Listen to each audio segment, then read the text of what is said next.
Guys मैं आपको बता दूं, देखिए मिशन कंपटीशन ने एक बार फिर से 67वीं बीपीएससी के लिए प्रैक्टिस सेट ग्रुप स्टार्ट कर दिया, जिसका प्राइस जस्ट 151 रुपीज रखा गया है। देखिए इसमें 50 प्लस प्रैक्टिस सेट्स अपलोड कर दिए गए हैं अलग अलग कोचिंग संस्थान के, जैसे आस्था, परफेक्शन, दृष्टि, बीपीएससी मेकर, इन सब के टोटल मिलाकर 50 से भी ज्यादा प्रैक्टिस सेट अपलोड कर दिए गए। आपको जुड़ना है तो आप इतना जो है 151 का वन टाइम पेमेंट करिए और आप इसमें जुड़ जाइए। बिहार स्पेशल का हमारा क्राइटेरिया यही रहेगा, जस्ट 99 रुपीज में आप जुड़ सकते हैं। इस नंबर पर आपको पेटीएम, गूगल पे, फोन पे किसी माध्यम से पेमेंट करके आपको पेमेंट भेजना है, स्क्रीनशॉट भेजना है व्हाट्सएप के ऊपर, आपको फिर ऐड कर लिया जाएगा। गाइस जिन्हें भी प्रैक्टिस सेट ग्रुप में ऐड नहीं होना टेलीग्राम के ऊपर, वो इंडिविजुअल प्रैक्टिस सेट्स ले सकते हैं। दृष्टि का टोटल 8 सेट्स आप 80 रुपीज में ले सकते हैं। बीपीएससी मेकर का टोटल 1 से लेकर 16 सेट आप जस्ट 60 रुपीज में ले सकते हैं। Perfection and Aastha total 20 set 75 rupees में ले सकते हैं। And most important 3600 MCQ science special जो है आप जस्ट 149 में ले सकते हैं। इनमें से कोई भी पीडीएफ अगर आपको चाहिए, जस्ट इस नंबर पे आप पेटीएम, गूगल पे, फोन पे किसी माध्यम से पेमेंट कीजिए, स्क्रीनशॉट व्हाट्सएप पर भेजिए, आपको पीडीएफ हाथों हाथ वहां पे दे दिया जाए।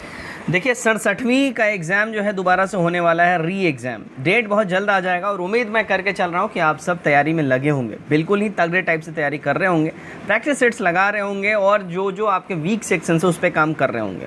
उसके साथ साथ प्रैक्टिस सेट भी लगाना जरूरी है। तो हमारा प्रैक्टिस सेट पहले चल रहा था, जब एग्ज़ाम कैंसिल हो गया उसके बाद हमने प्रैक्टिस सेट रोक दिया था। अब हम दोबारा से स्टार्ट कर रहे हैं। अब ये कंटिन्यू प्रैक्टिस सेट रहेगा आपके लिए।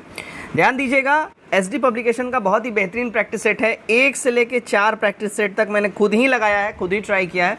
बहुत अच्छी प्रैक्टिस सेट्स है। 5, 6 और 7 ये 3 प्रैक्टिस सेट हमने कंप्लीट करवाया है। लिंक आपको नीचे डिस्क्रिप्शन में दिख जाएगा इसका। और आज आपके सामने मैं सेट नंबर 8 लेके हाजिर हूँ। कट ऑफ इसका देखिए 100 मार्क्स रखा गया है। उम्मीद करता हूँ आप सब इसको टच करेंगे, बेहतरीन परफॉर्म करेंगे। कमेंट करके अपने स्कोर जरूर शेयर करिएगा। वीडियो अच्छा लगे वीडियो को लाइक भी जरूर कीजिएगा। चलिए वीडियो स्टार्ट करते हैं। तो hey everybody, you are here with the mission competition और मैं हूँ राहुल गुप्ता। चलिए फर्स्ट क्वेश्चन से यहाँ हमारा आ जाता है।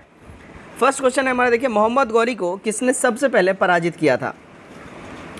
सबसे पहले मोहम्मद गौरी को अगर हम बात कर ले, पराजित किया था भीम सेनखेड़ ने। कब करा था? 1178 में इसने पराजित किया था, 1178 में, है ना। ध्यान दीजिएगा क्या हुआ था। 1178 में मोहम्मद गौरी ने गुजरात पर अटैक किया था, लेकिन उस समय मूलराज टू या फिर इसको भीम टू भी, भीम सेकंड भी कहा जाता है, ये योग्य और साहसी विधवा माँ जो है इसकी थी, उसका ये पुत्र था। उसके अंतर्गत ये सब कुछ इसका कार्यभार होता था। ठीक है, तो हुआ क्या, आबू पर्वत के निकट गौरी का मुकाबला इसने किया और उसे हरा दिया। यह गौरी की भारत में पहली हार थी। नंबर 2 देखते हैं, कृष्णदेव राय के दरबार में अष्टदिग्गज कौन थे? देखिए इसके दरबार में अष्टदिग्गज की बात कर ले भाई तो 8 तेलुगु कवि थे कृष्णदेव राय के दरबार में, 8 दिग्गज। ठीक है, ध्यान दीजिएगा, कृष्णदेव राय का शासनकाल जो है विजयनगर साहित्य के लिए इसको क्लासिक युग माना जाता है। राइट। नंबर 3 देखते हैं, सल्तनत काल के सिक्के टंका, शंशगणी एवं जीतल किन धातुओं के थे? देखिए टंका, शंशगणी और जीतल की बात कर लें, ये चांदी के, टंका की बात करें चांदी था, जीतल तांबे का था और शंशगणी भी चांदी था। तो ये हमारा करेक्ट हो जाएगा। इसमें से कोई भी जो है तांबा वांबा या जस्ता का नहीं, सोना और जस्ता का नहीं था। ठीक है, तो ये हमारा यहाँ पे सही हो जाता है। नंबर 4 देखिएगा, अकबर द्वारा दीवान का पूर्ण रूपेण दर्जा दिया जाने वाला प्रथम व्यक्ति कौन था? देखिए अगर हम बात कर लें तो अकबर के शासनकाल के 9वें साल में 3रे वर्ष तक दीवान पद पर मुजफ्फर खां तुर्बती था। ठीक है, ध्यान रखिएगा, मुजफ्फर खां तुर्बती, और राजा टोडरमल और ख्वाजा शाह मंसूर के हाथों में आता जाता रहा है ना। ख्वाजा शाह मंसूर के हाथ में भी, तो राजा टोडरमल, मुजफ्फर खां तुर्बनी, ख्वाजा शाह मंसूर। तो ये जो हमारा हो जाएगा ऑप्शन नंबर ई हो जाएगा। देखिएगा 1 से अधिक। ठीक है, यहाँ पे ऑप्शन नंबर ई हमारा बाय डिफ़ॉल्ट हो जाएगा। राइट। चलिए नंबर 5 देखते हैं, अकबर ने जिस मनसबदारी प्रणाली को लागू किया वह किस देश में प्रचलित प्रणाली से उधार ली गई थी? देखिए अकबर द्वारा जो लागू किया गया मनसबदारी प्रणाली था वो मंगोलियों से, यानी मंगोल से ये उधार लिया गया था। ठीक है, चंगेज खां के नेतृत्व में मंगोल सेना के द्वारा ये स्टार्ट हुआ था और मतलब मंगोल में ये मनसबदारी प्रणाली जो है काफ़ी हद तक फैली हुई थी। नंबर 6 देखते हैं, जहांगीर के दरबार में पक्षियों का सबसे बड़ा चित्रकार कौन था? देखिए पक्षियों का सबसे बड़ा चित्रकार जहांगीर के दरबार में मंसूर था, उस्ताद मंसूर। हमारा 6 का जो है डी यहाँ पे एब्सोल्यूट करेक्ट हो जाता है। आगे बढ़ते हैं हम लोग। नंबर 7 देखिएगा, निम्नलिखित मुगल बादशाहों में किसने अपनी आत्मकथा ऑटोबायोग्राफी फ़ारसी में लिखी है? देखिए फ़ारसी में लिखी ऑटोबायोग्राफी जहांगीर ने, सी एब्सोल्यूट करेक्ट हो जाएगा। जहांगीर एक उच्च कोटि का राइटर भी था, ध्यान रखिएगा, और उसने अपनी आत्मकथा फ़ारसी में लिखी है। उसका नाम था तुझके जहांगीरी। नंबर 8, गीता रहस्य नामक ग्रंथ किसके द्वारा लिखा गया है? देखिए ये ग्रंथ जो है लिखा गया है बीजी तिलक द्वारा, बाल गंगाधर तिलक द्वारा, है ना, गीता रहस्य। ओके, चलिए भाई आगे बढ़ते हैं हम लोग। नंबर 9 देखते हैं क्या है। निम्नलिखित में से प्रथम कर्नाटक युद्ध का कौन सा तात्कालिक कारण था? प्रथम कर्नाटक युद्ध का जो तात्कालिक कारण की अगर हम बात कर लें तो देखिए ऑस्ट्रिया की राजगद्दी की मांग, ये सबसे तात्कालिक कारण था उस समय। प्रथम कर्नाटक युद्ध जो है देखिए 1746 से लेके 48 तक ये चला था, ध्यान रखिएगा इसमें, है ना। चलिए भाई नंबर 10 देखते हैं हम लोग। मदर टेरेसा के द्वारा स्थापित धर्म संघ कहलाता है क्या? धर्म संघ जो है मदर टेरेसा के द्वारा जो स्थापित था उसको कहलाता है देखिए मशीनरीज ऑफ चैरिटीज़, ठीक है, बी हमारा यहाँ पे सही हो जाएगा। 11 देखिए, पुस्तक माई म्यूज़िक माई लाइफ किसकी आत्मकथा है? माई म्यूज़िक माई लाइफ। देखिए ये आत्मकथा ऑटोबायोग्राफी है पंडित रविशंकर जी का, सी एब्सोल्यूट यहाँ पे हमारा यहाँ पे सही हो जाएगा, ठीक है। नंबर 12, गोदान और गबन दोनों एक ही लेखक की रचनाएं हैं, उनका नाम क्या था या क्या है? देखिए राइटर का नाम है मुंशी प्रेमचंद्र, ठीक है। गोदान और गबन जो है ये मुंशी प्रेमचंद्र जी के द्वारा लिखा गया है, ठीक है। इनका एक्चुअल नेम की अगर हम बात करें धनपत राय श्रीवास्तव इनका एक्चुअल नाम था, जिनका मतलब जिनका किताबों में छंद रूपी जो नाम था वो मुंशी प्रेमचंद्र था। क्लियर? तो इनका एक्चुअल नाम क्या था? धनपत राय श्रीवास्तव। चलिए आगे बढ़ते हैं हम लोग। नंबर 13 देखिएगा, निम्नलिखित में से कौन फराजी विद्रोह का नेता था? फराजी विद्रोह का नेता की अगर हम बात कर ले कौन था भाई? देखिएगा फराजी विद्रोह का नेता था दादू मियाँ, बी हमारा करेक्ट हो जाएगा, ठीक है। नंबर 14, वेलुथम्पी अंग्रेज़ों के विरुद्ध आंदोलन का नेतृत्व किया था। देखिए अंग्रेज़ों के विरुद्ध जो आंदोलन था इसका नेतृत्व किया था वेलुथम्पी ने, केरल के अंदर में, ए एब्सोल्यूट करेक्ट हमारा हो जाएगा। 1805 में वेलेस्ली ने ट्रावनकोर यानी केरल के महाराज को सहायक संधि करने में विवश कर दिया था, जिसके फलस्वरूप दीवान वेलुथम्पी ने यह विद्रोह किया था। नंबर 15 देखिए, शारदा मणि कौन थी? ध्यान दीजिएगा, शारदा मणि की अगर हम लोग बात कर लें, शारदा मणि रामकृष्ण परमहंस की पत्नी थी, बी हमारा यहाँ पे सही हो जाएगा। नंबर 16 देखते हैं हम लोग, दयानंद सरस्वती द्वारा स्थापित है। दयानंद सरस्वती ने देखिए किसकी स्थापना करी थी? दयानंद सरस्वती ने, ध्यान दीजिएगा, आर्य समाज की स्थापना की हुई थी दयानंद सरस्वती ने। कब? 1875 में। कहाँ पे? मुंबई में। ओके, चलिए दयानंद सरस्वती का एक्चुअल नेम क्या था? मूल शंकर, ठीक है। नंबर 17 देखते हैं, निम्नलिखित में से किसने महाराष्ट्र के गणपति उत्सव का ऐसा कायाकल्प किया कि वह एक राष्ट्रीय उत्सव हो गया और उसका स्वरूप राजनीतिक हो गया? देखिए ये कायाकल्प जो है ये किया था किसने? तो बीजी तिलक ने किया था, डी हमारा यहाँ पे सही हो जाएगा। ये कब स्टार्ट हुआ था? देखिएगा 1893 में सार्वजनिक उत्सव के रूप में इन्होंने इसको मनाना स्टार्ट कर दिया था। नंबर 18 देखिएगा, क्रांतिकारियों के एक गुप्त समाज अभिनव भारत का गठन किसने किया था? अभिनव भारत का गठन जो है BD सावरकर जी ने करा था, बी सही हो जाएगा। नंबर 19 देखिएगा, दक्षिण अफ्रीका में रहने की अवधि में महात्मा गांधी ने निम्न में से जिस पत्रिका का प्रकाशन किया उसका नाम था? देखिए उसका नाम था इंडियन ओपिनियन। जब ये साउथ अफ्रीका में थे महात्मा गांधी तब यहाँ से इन्होंने इंडियन ओपिनियन नामक पत्रिका का प्रकाशन स्टार्ट किया था। क्लियर? कब किया था? ध्यान दीजिएगा, गांधी जी ने दक्षिण अफ्रीका में 1894 में, है ना, नटाल इंडियन कांग्रेस की स्थापना की और 1904 में डरबन में इन्होंने फिनिक्स फॉर्म की भी स्थापना करी थी और यहीं से इन्होंने इंडियन ओपिनियन नामक अखबार भी निकाला था। नंबर 20 देखिएगा क्या बोल रहा है? देखिएगा घनत्व और यहाँ पे मात्रक है, राशि और मात्रक है, ठीक है। अब देखिएगा घनत्व का जो है अगर हम बात कर ले किससे मैच होगा तो kgm 3 से मैच हो जाएगा, संवेग ns से मैच हो जाएगा, परागम्यता जो है HM1 से मैच हो जाएगा और शक्ति वाट से मैच हो जाएगा। सही कूट हमारा जो अगर हम बोले तो बी वाला हो जाएगा, ठीक है। 21 देखिएगा, कीटों के वैज्ञानिक अध्ययन को क्या कहते हैं? देखिए कीटों के वैज्ञानिक अध्ययन को जो है हम लोग ध्यान रखिएगा एंटोमोलॉजी कहते हैं, बी एब्सोल्यूट करेक्ट हो जाएगा। नंबर 22, जीव विकास इवोल्यूशन को सबसे पहले किसने समझाया?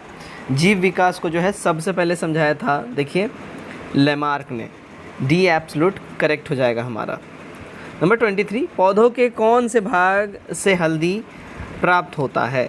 देखिएगा पौधों के जिस भाग से हल्दी प्राप्त होता है अगर हम बात कर लें वो भाग है तना, ठीक है। पौधे में तने से जो है हल्दी प्राप्त होता है। क्लियर? चलिए भाई, नंबर 24, निम्नलिखित में कौन सा रूपांतरित स्तंभ है? देखिए, इनमें से रूपांतरित स्तंभ की बात कर लें तो आलू जो है एक तरीके का रूपांतरित स्तंभ है, डी करेक्ट हो जाएगा। नंबर 25, सेब के फल में लाली का कारण क्या है? तो सेब के फल में जो लालपन होता है इसका मेन रीज़न है, देखिए, एंथ्रोसाइनिन। ए यहाँ पे सही हो जाएगा। नंबर 26, जैव कोशिका का कौन सा भाग पावर हाउस कहलाता है? तो जैव कोशिका जो भाग, जो पावर हाउस जिसको हम लोग कहते हैं, अगर हम बात करें, उसका नाम है mitochondria. Power house of body इसको हम लोग बोलते हैं। ठीक है, तो हमारा क्या हो जाएगा? सी एब्सोल्यूट करेक्ट हो जाएगा। चलिए, नंबर 27 देखिएगा, क्या बोल रहा है? प्रत्यक्ष इलास्टिक ऊतक यानी टिश्यू जो हड्डियों को एक साथ पकड़े रहता है, उन्हें क्या कहते हैं? लिगामेंट्स बेसिकली उसको हम लोग कहते हैं, ध्यान रखिएगा, यानी स्नायु। ए एब्सोल्यूट करेक्ट हो जाएगा। दो जॉइंट्स, दो हड्डियों का जो जॉइंट्स होता है यहाँ पे, बेसिकली यहाँ पे एक लिक्विड जैसा पॉइंट होता है जिसको हम लोग बेसिकली लिगामेंट बोलते हैं। ठीक है। 28 देखिए, मनुष्य के जीवन काल में कितने दांत 2 बार विकसित होते हैं? मनुष्य के जीवन में देखिएगा 20 दांत ऐसे हैं जो 2 बारी विकसित होते हैं। सी सही हो जाएगा। नंबर 29, रुधिर के प्लाज्मा में निम्नलिखित में से किसके द्वारा एंटीबॉडी निर्मित होती है? तो एंटीबॉडी निर्मित होने की बात कर ले तो देखिए ये होता है रुधिर में, देखिए लिम्फोसाइट्स में। बी हमारा यहाँ पे एब्सोल्यूट करेक्ट हो जाएगा। ठीक है। 30 देखिए, मनुष्य शरीर में खून की शुद्धिकरण की प्रक्रिया को क्या कहते हैं हम लोग?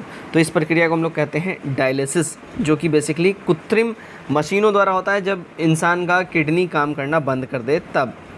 ठीक है। 31, हमें वास्तविक सूर्योदय से कुछ मिनट पहले ही सूर्य दिखाई देने का क्या रीज़न है? देखिए, इसके पीछे जो रीज़न होता है वो है प्रकाश का अपवर्तन। डी हमारा यहाँ पे एकदम करेक्ट हो जाएगा। राइट, प्रकाश के अपवर्तन के कारण सूर्योदय कुछ समय पहले तथा सूर्यास्त के कुछ समय बाद तक सूर्य जो है क्षितिज के नीचे होने पर दिखाई पड़ता है, तो उसका मेन रीज़न है प्रकाश का अपवर्तन। चलिएगा भाई, 32 नंबर देखते हैं हम लोग। समुद्र नीला प्रतीत होता है, क्यों? देखिएगा, समुद्र जो है नीला प्रतीत होता है, उसका मेन रीज़न है क्या है? तो आकाश के परावर्तन तथा जल के कणों द्वारा प्रकाश के प्रकीर्णन के कारण ये ऐसा होता है। बी सही हो जाएगा हमारा। नंबर 33, इंद्रधनुष के रंगों का सही क्रम क्या है? इंद्रधनुष के रंगों का सही क्रम क्या है? देखिए, सही क्रम हो जाएगा हमारा नीला, हरा और पीला। डी एब्सोल्यूट करेक्ट हो जाएगा। 34, दूरदृष्टि दोष निवारण के लिए काम में लेते हैं क्या? तो दूरदृष्टि दोष निवारण के लिए काम में लेते हैं हम लोग उत्तल लेंस को। सी सही हो जाएगा। नंबर 35, किसी व्यक्ति का पूरा प्रतिबिंब देखने के लिए एक समतल दर्पण की न्यूनतम ऊंचाई कितनी होनी चाहिए? देखिए, वो ऊंचाई होनी चाहिए व्यक्ति की ऊंचाई का आधा। बी करेक्ट हो जाएगा। 36 देखिए, आंखों के रेटिना के परंपरागत कैमरा के निम्नलिखित में से किस भाग से तुलना की जा सकती है? तो इसकी तुलना जो है, ध्यान दीजिएगा, फिल्म से की जा सकती है। ए करेक्ट हो जाएगा। 37, जस्तेदार लोहे की चादरें जंग से बची रहती हैं क्योंकि उनमें निम्नलिखित परत विद्यमान होती है। देखिए, उनमें जो परत विद्यमान होती है वो है यशद का परत। सी यहाँ हमारा सही हो जाएगा। 38, गैल्वेनीकृत लोहे पर लेप होता है। देखिए, गैल्वेनीकृत लोहे पर जो लेप होता है, अगर हम बात कर लें, जस्ते का ये लेप होता है।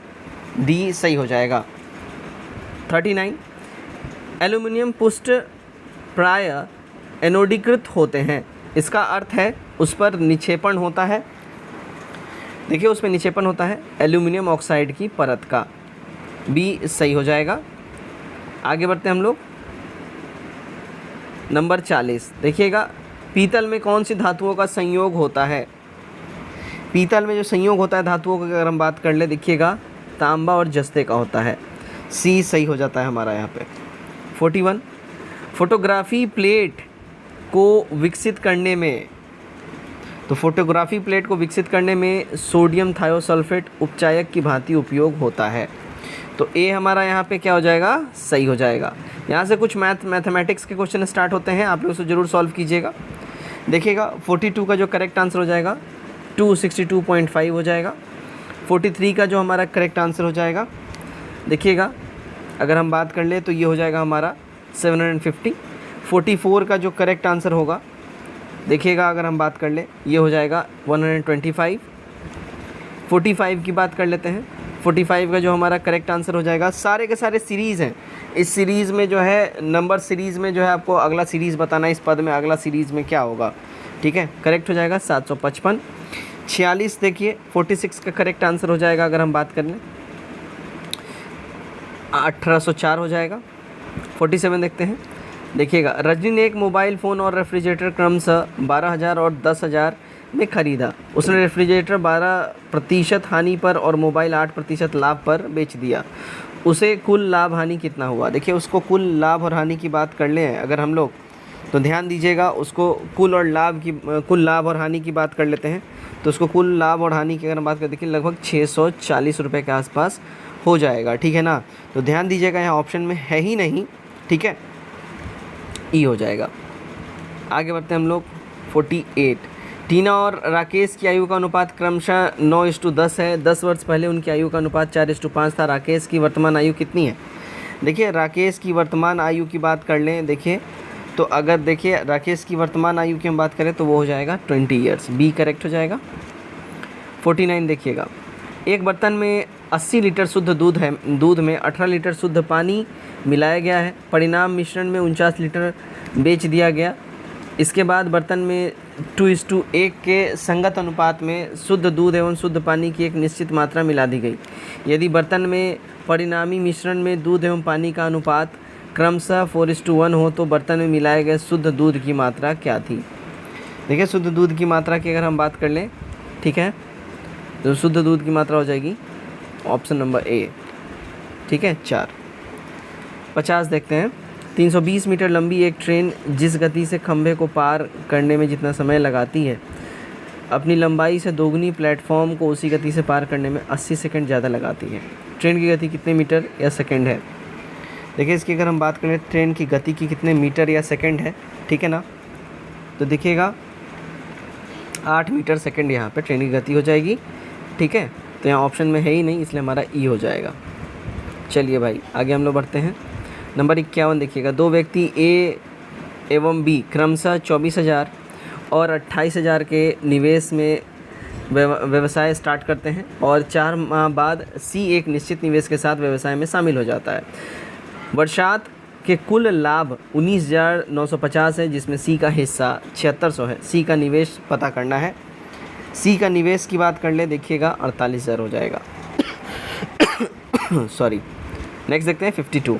धन पूंजी जिसका उदाहरण है, देखिएगा धन पूंजी जो उदाहरण है वो उदाहरण है चलायमान पूंजी का, बी करेक्ट होगा। 43।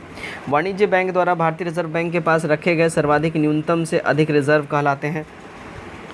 ये रिजर्व कहलाते हैं बेसी रिजर्व, सी करेक्ट हो जाएगा। पहली पंचवर्षीय योजना का मुख्य उद्देश्य क्या था।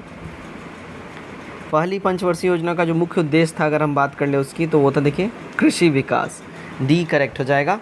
Number 55।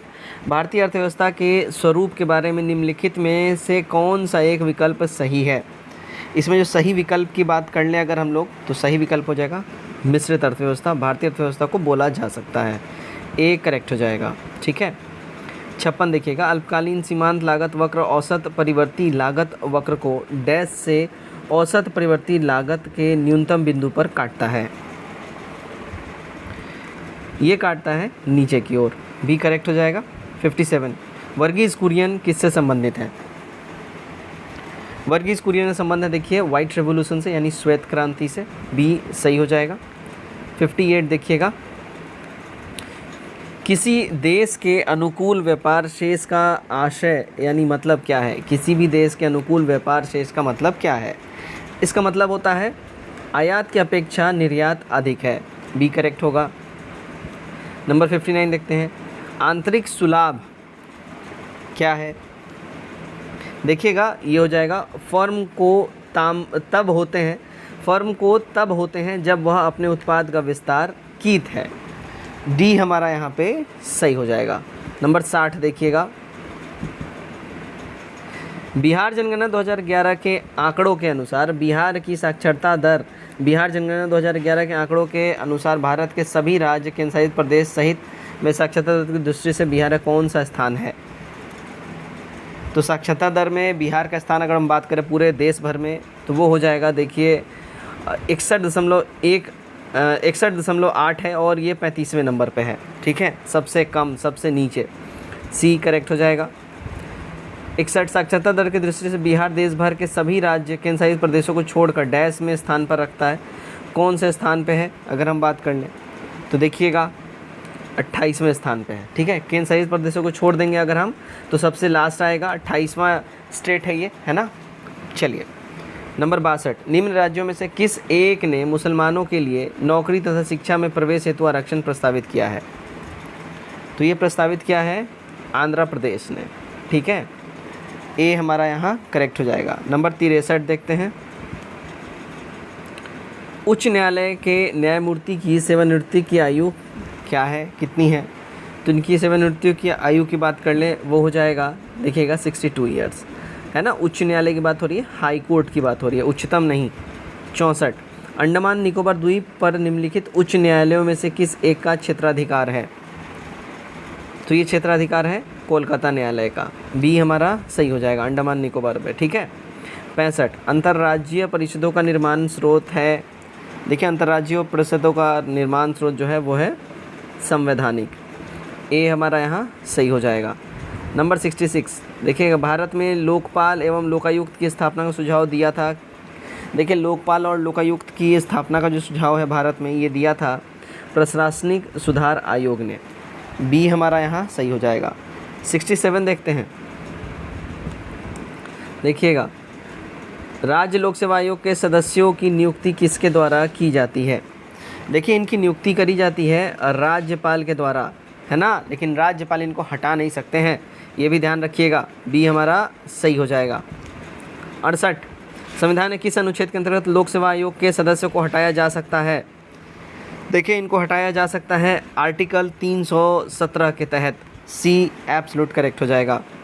69, union public service commission की प्रथम महिला अध्यक्ष का नाम क्या है? यानी कि बात हो रही है यूपीएससी की। ठीक है, ध्यान रखिएगा, पहली सदस्य का नाम है महिला सदस्य रोज बैथ्यू, बी हमारा यहाँ पे करेक्ट हो जाएगा। तो पहली महिला अध्यक्षा थी यूपीएससी की रोज बैथ्यू। क्लियर।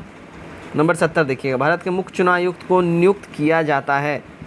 तो भारत के मुख्य चुनाव आयुक्त को जो है नियुक्त किया जाता है, ध्यान रखिएगा, राष्ट्रपति साहब के द्वारा, सी करेक्ट हो जाएगा।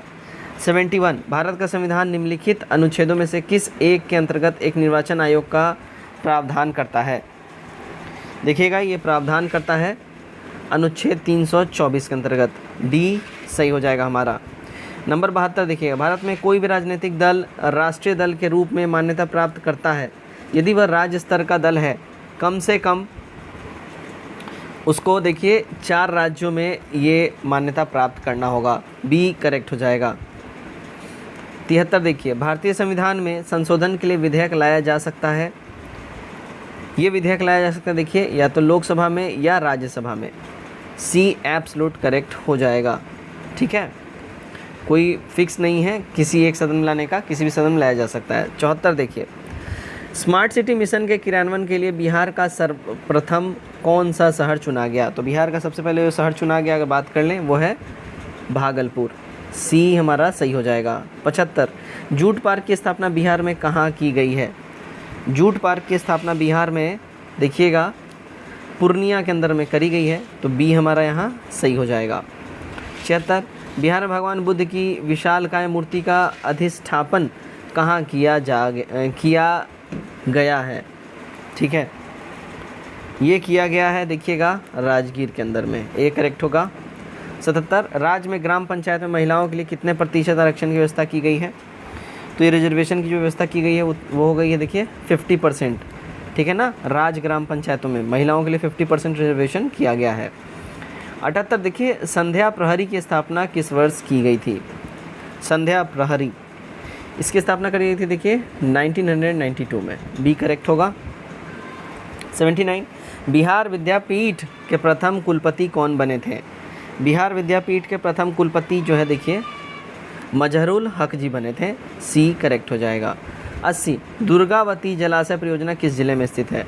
देखिए दुर्गावती जलाशय परियोजना जो है ये रोहतास ज़िले में है, ए करेक्ट हो जाएगा। 81 मौर्य काल में काश्तकार को क्या कहा जाता था? मौर्य काल में काश्तकार को क्या कहा जाता था? देखिए उपवास इसको कहा जाता था काश्तकार को, तो बी हमारा सही हो जाएगा। 82 देखिएगा बिहार में प्रथम निर्दलीय मुख्यमंत्री कौन थे? तो बिहार में प्रथम निर्दलीय मुख्यमंत्री की अगर हम बात कर लें कौन थे, ध्यान दीजिएगा, तो ये थे महामाया प्रसाद सिन्हा जी। ए एब्सोल्यूट करेक्ट हो जाएगा। 83 सिंदूर उद्योग बिहार में कहाँ स्थित है? देखिएगा सिंदूर उद्योग की बात कर लें बिहार में, ये ध्यान दीजिएगा लखीसराय में ये बसा हुआ है सिंदूर उद्योग, बी करेक्ट हो जाएगा। 84 बिहार के आदि मानव की उपस्थिति के आरंभिक साक्ष्य किस युग के हैं?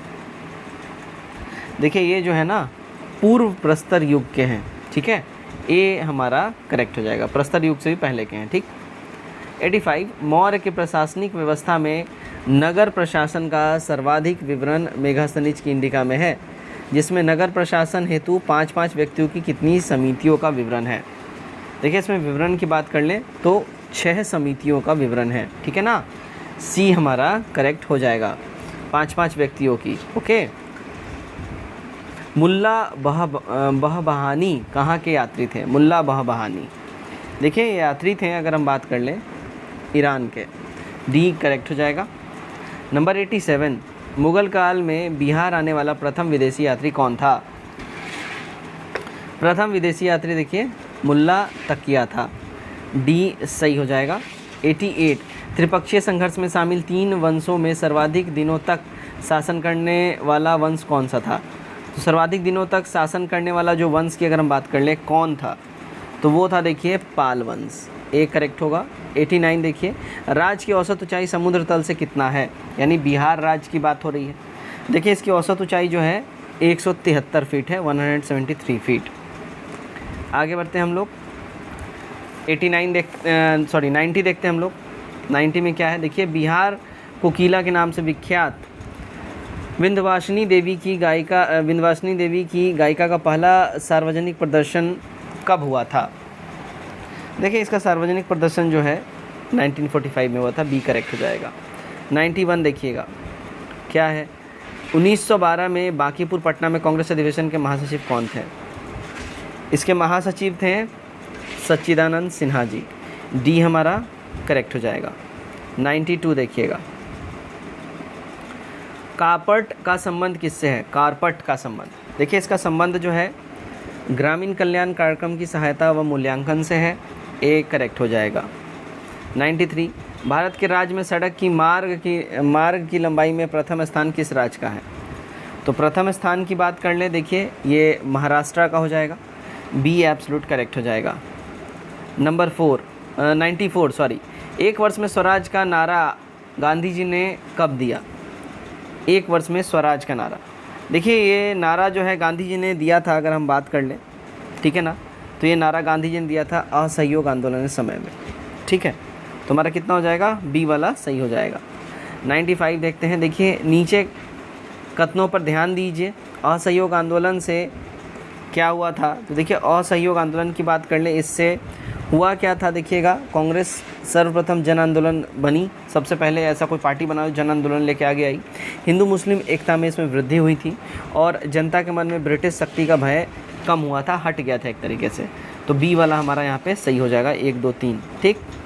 96 देखिएगा ब्रिटिश सरकार ने महात्मा गांधी को जो उपाधि दी थी और जिसे उन्होंने असहयोग आंदोलन में वापस कर दिया था वह कौन सी उपाधि थी? देखिएगा वो उपाधि थी कैसरे हिंद की उपाधि, बी सही हो जाएगा।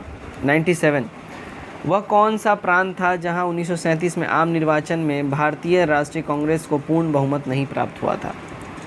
वो प्रांत था देखिए बम्बई प्रांत, ए हमारा यहाँ पे करेक्ट हो जाएगा, ठीक है।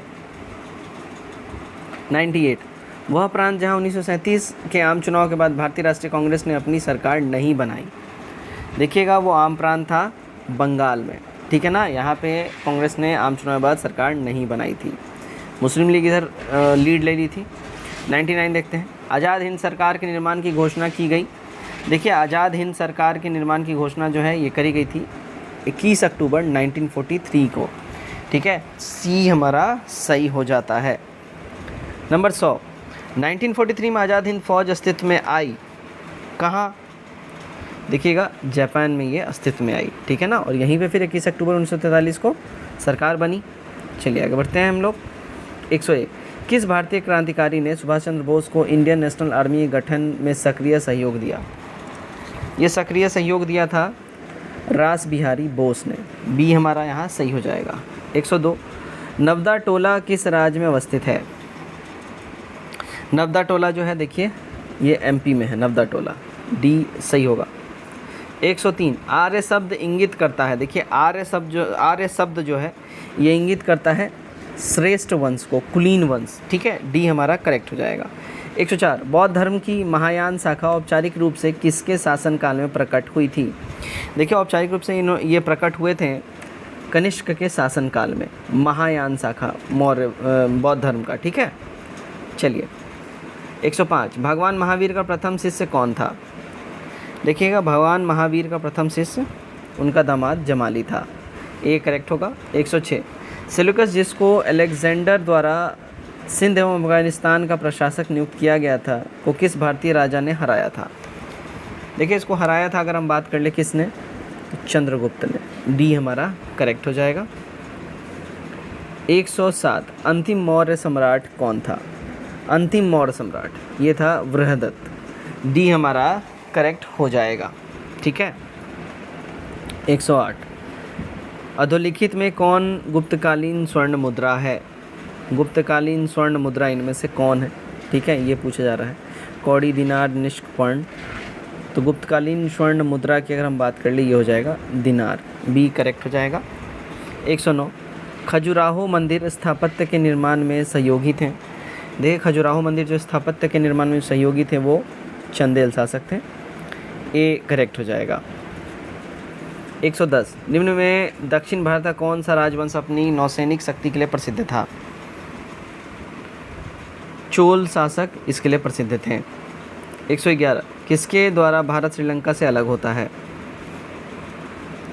पाक जलडमरू मध्य की वजह से भारत श्रीलंका से अलग होता है।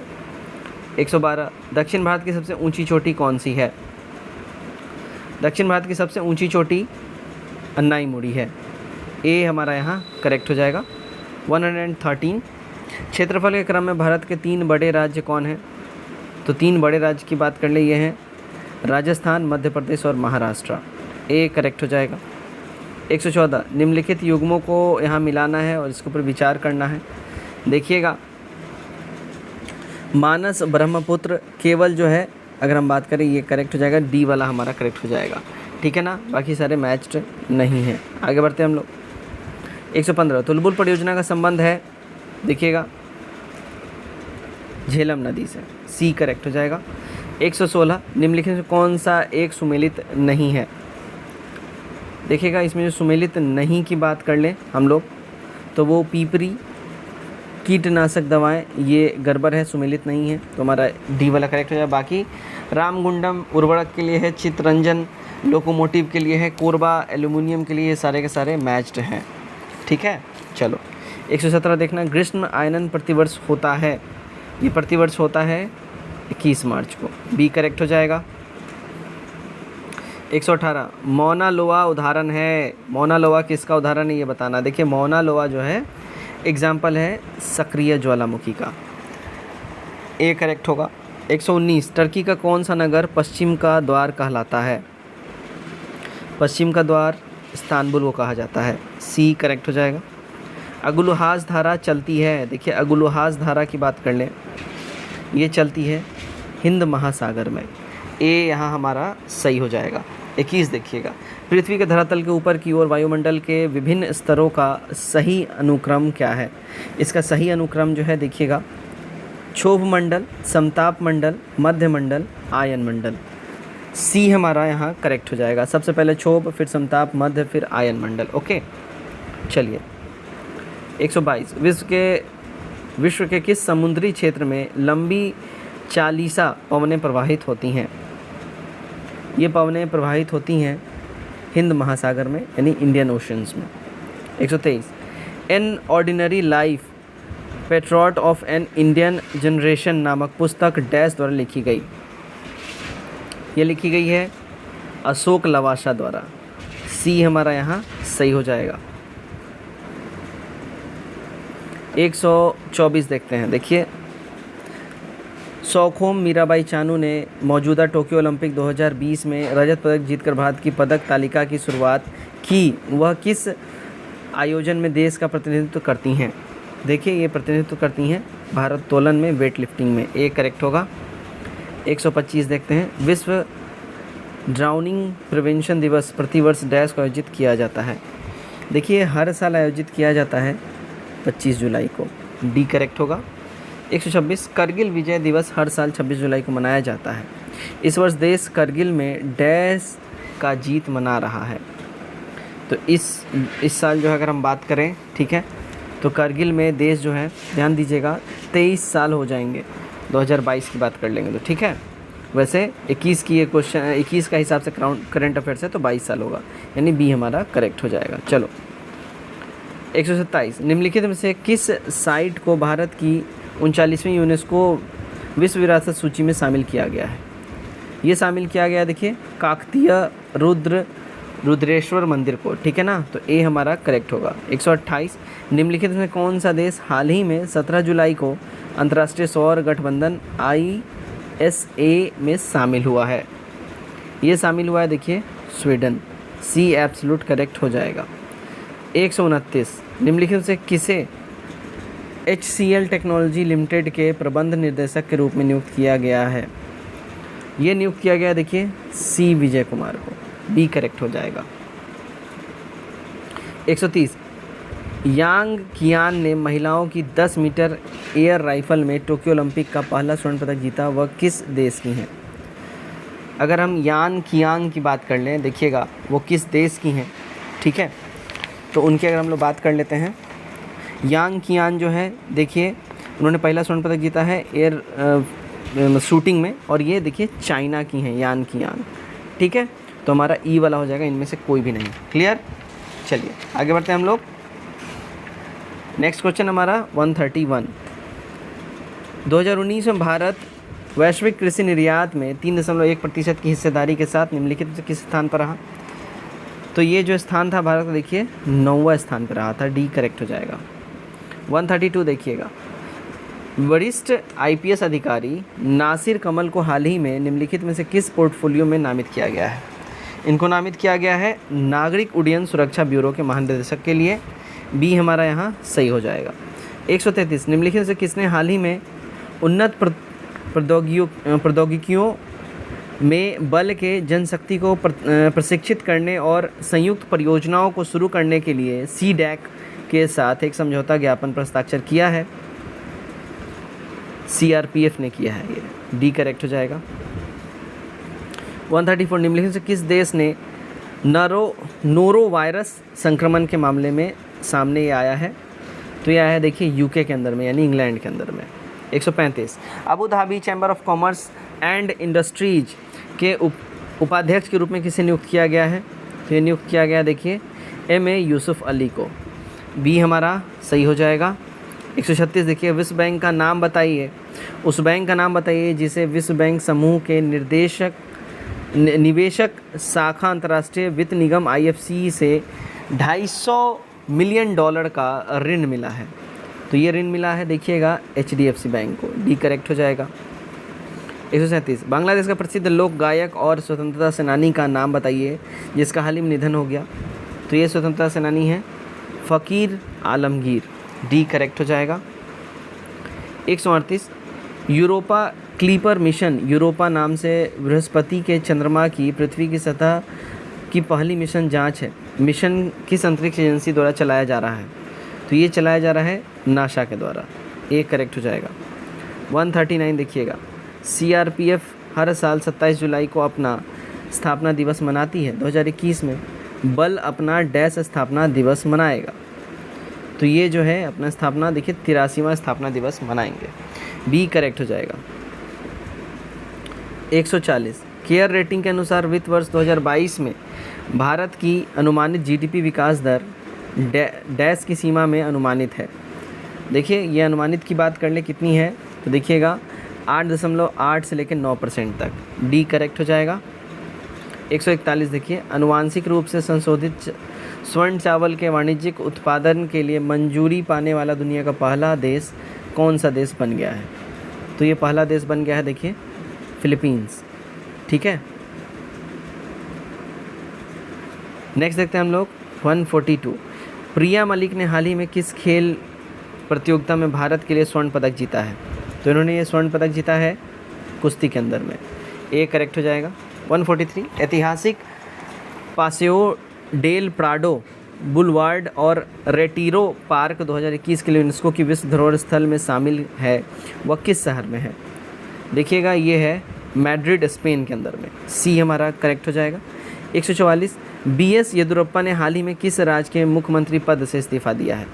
बीएस येदियुरप्पा ने रिसेंटली ही, ध्यान दीजिएगा, कर्नाटक राज्य के मुख्यमंत्री पद से इस्तीफा इन्होंने दे दिया है, डी हमारा करेक्ट हो जाएगा। 145।